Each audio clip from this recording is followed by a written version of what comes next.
not so silently. In the corridors of corporate power, a quiet shift is brewing. A man named Gautam Adani, often synonymous with ambition and growth, sat atop Adani Power, thinking about the one bold move that would really usher change in the landscape of thermal power in India. It was this one evening, this very mesmerizing evening, with golden rays, orange sky with a hint of purple, when Adani marked a deal for the Dahanu Power Station, Maharashtra, for an astonishing rupees 815 crore. Thank you so much for that very descriptive imagery of that. But this was strategic play to club all thermal power plants of the Adani Group under one roof with their own management efficiencies at par, making a strong competitor in the markets by Anil Ambani and Ratan Tata. Hello everyone, this is Prasha, your host. And this is Reenav. So, when we look at the Dahanu power plant, there is so many different things which come to our mind. Firstly, the very first thing that comes is that what exactly makes this plant and this deal so special? I know. Okay, tell me, Rina. So imagine a big kettle that boils water to make steam. Okay, then through that it generates electricity, and it generates 500 megawatt of electricity. Exactly. 500 megawatts is not a small number. This is enough to power so many different houses and businesses, making this so important for different, socioeconomic aspects of Maharashtra and all of India. Okay, so it has been providing electricity to Mumbai areas since 1996, which is a very long time back. So what makes the Hanu thermal power station unique compared to the other power plants? Well, there's 7 points. Let's just tell them the points. I don't want to really elongate the thing. So innovative fuel blending, high capacity, environmental certifications, technological advancements, awards and recognition, location advantage, and long operational history. So, this plant was bought from another very major company known as the North Maharashtra Powered Ltd. And what makes this so special is that 815 crores is a lot of money to pay for this plant. But there are two very major reasons for it. What makes this plant so important, other than those 7 points mentioned, are in more basic words, more electricity and better management. While we talked about more electricity, when we state that, through this, Adani can ensure that they are able to provide power and energy to so many more places in major cities like Mumbai. Better management over here, what will happen is that when Adani Power takes over this plant, they will try and ensure their best to ensure that this transition is more smooth and efficient. In more basic words, it's like when you have all of your toys in one box instead of having them scattered everywhere else. When you have them in one box, you know what you need when and how to ensure what you have and what you need more of. The future plans for this are very simple. Is that Adani, after buying this, needs extra money for upgrades. After buying this plant, Adani Power plans to spend about 450 crores over the next 5 years to make this plant even better. I wish I had that much money. I wish I had that much money, but let's be honest, would either one of us invest this money into a power plant? Nah, no chance. I can see all of my 815 crore rupees going into new purses and shoes. Damn, even painting, I think, like to decorate your room. Paintings. Yeah. So, this deal involved a two-step process where the asset holding subsidiary was first transferred to Adani Properties and then sold to Adani Power. That company shared the acquisition of the Hanu Thermal Power Station will improve the operational efficiency and reliability by leveraging Adani Power's experience. In a statement of BSE, Bombay Stock Exchange, oh my, you should see this place when, have you seen the series called, what is the series name? I forgot. You remember we were talking about it in Prep. The Harshad Mehta incident. Yeah. You should see the place of BSC. It was crowded with 1,000 people just inside debating, like actually shouting 15 rupees, 20 rupees, 20 rupees, no, yes, no, yes, no. Guys, if you've not been able to figure it out by now, yes, Reena Bis from Mumbai. It's a dinner sobo coming out. Oi. But what is happening in BSC, Reena? Okay. So Adani Power said it has signed the agreement with North Maharashtra Power, NMLP, a related power party company, to acquire the 500 megawatt Adani Dahanu thermal power station located at Dahanu. The acquisition, isn't it actually obvious? It's located at Dahanu. That's why it's called Dahanu thermal power station. Damn, big brain moment. Yeah. Good job, Reena. So the acquisition of ADTPS will enable consolidation of thermal power generation capacities of Adani portfolio companies under one umbrella to maximize synergistic benefits and leverage the company's experience and capabilities for improved operational efficiency and reliability of the power plant, Adani Power said in the statement. So, the total investment for this acquisition amounts, as we've already mentioned, to 815 crore, which will be funded entirely through different internal accruals. Guys, let's test Prashaf in maths. What's 815 crore plus 450 crore? How much is that? One, That is 1155. one, 1155. 1215. 1255. Yeah. 1255 crore. Oh my God, no. We both suck at math at this point. Wait, It's 1, 2, it's 1. 1265. Yeah, 1265. 1265. We're both math AHL. But to have this being funded entirely through internal accruals is very significant. Additionally, Adani Power also plans to invest, as we mentioned, another 450 crores, which will amount this total thing, as you know, we established from our very clear, amazing math skills, to a total of 1265 crore rupees.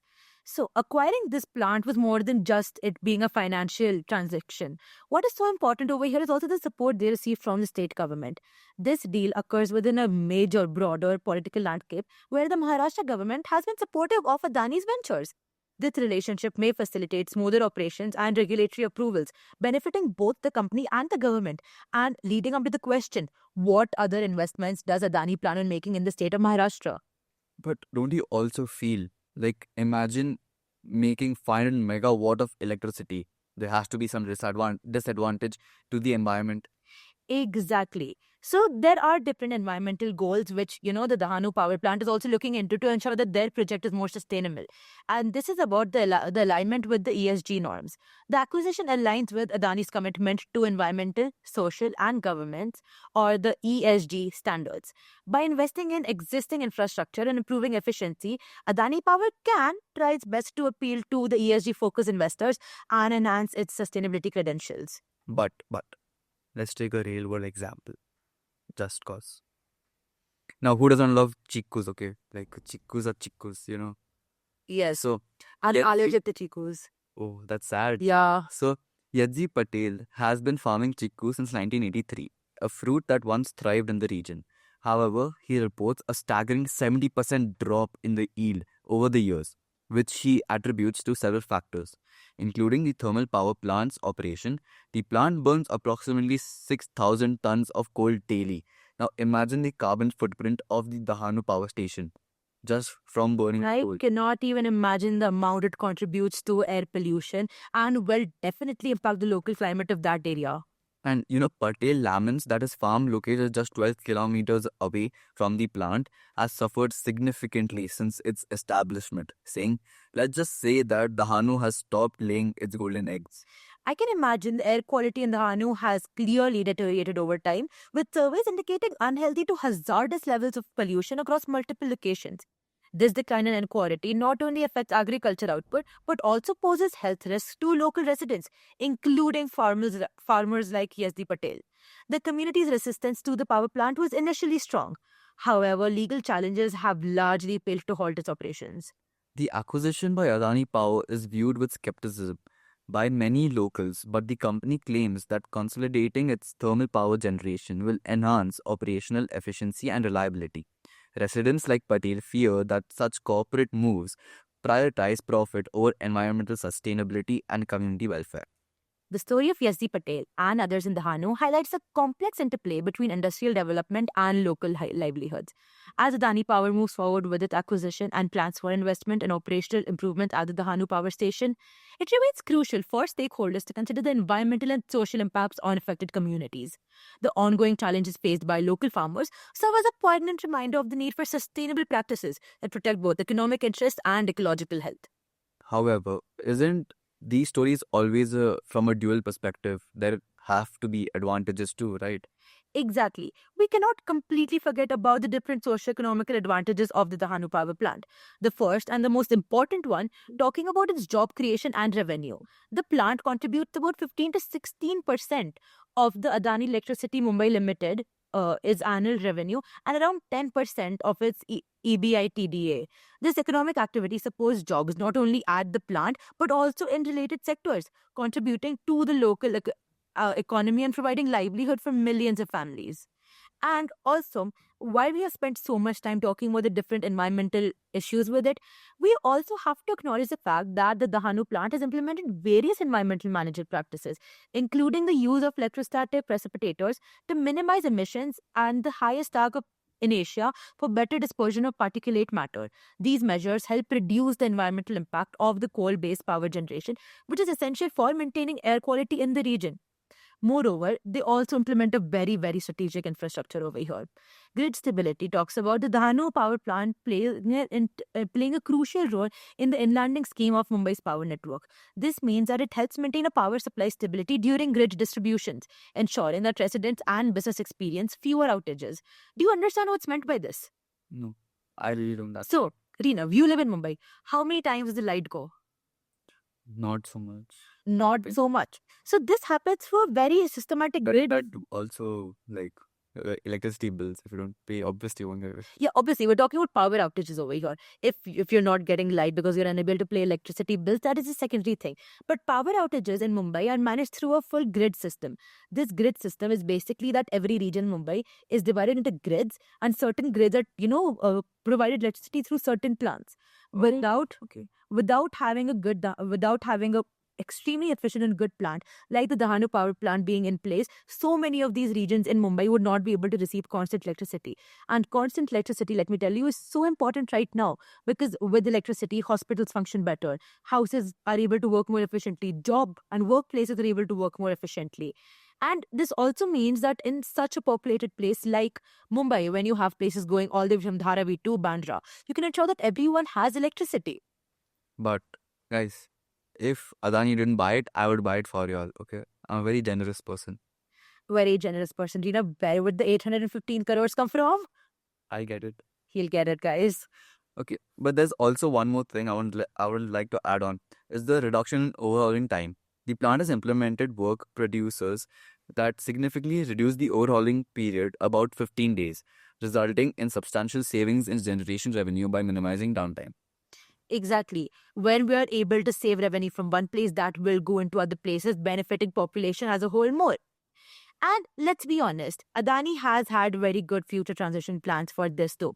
As a part of broader energy transition efforts, there are plans to invest in renewable energy sources. While the Dahanu plant currently relies on coal, ongoing investments aim to improve efficiency and reduce greenhouse gas emission, aligning with societal goals for cleaner energy.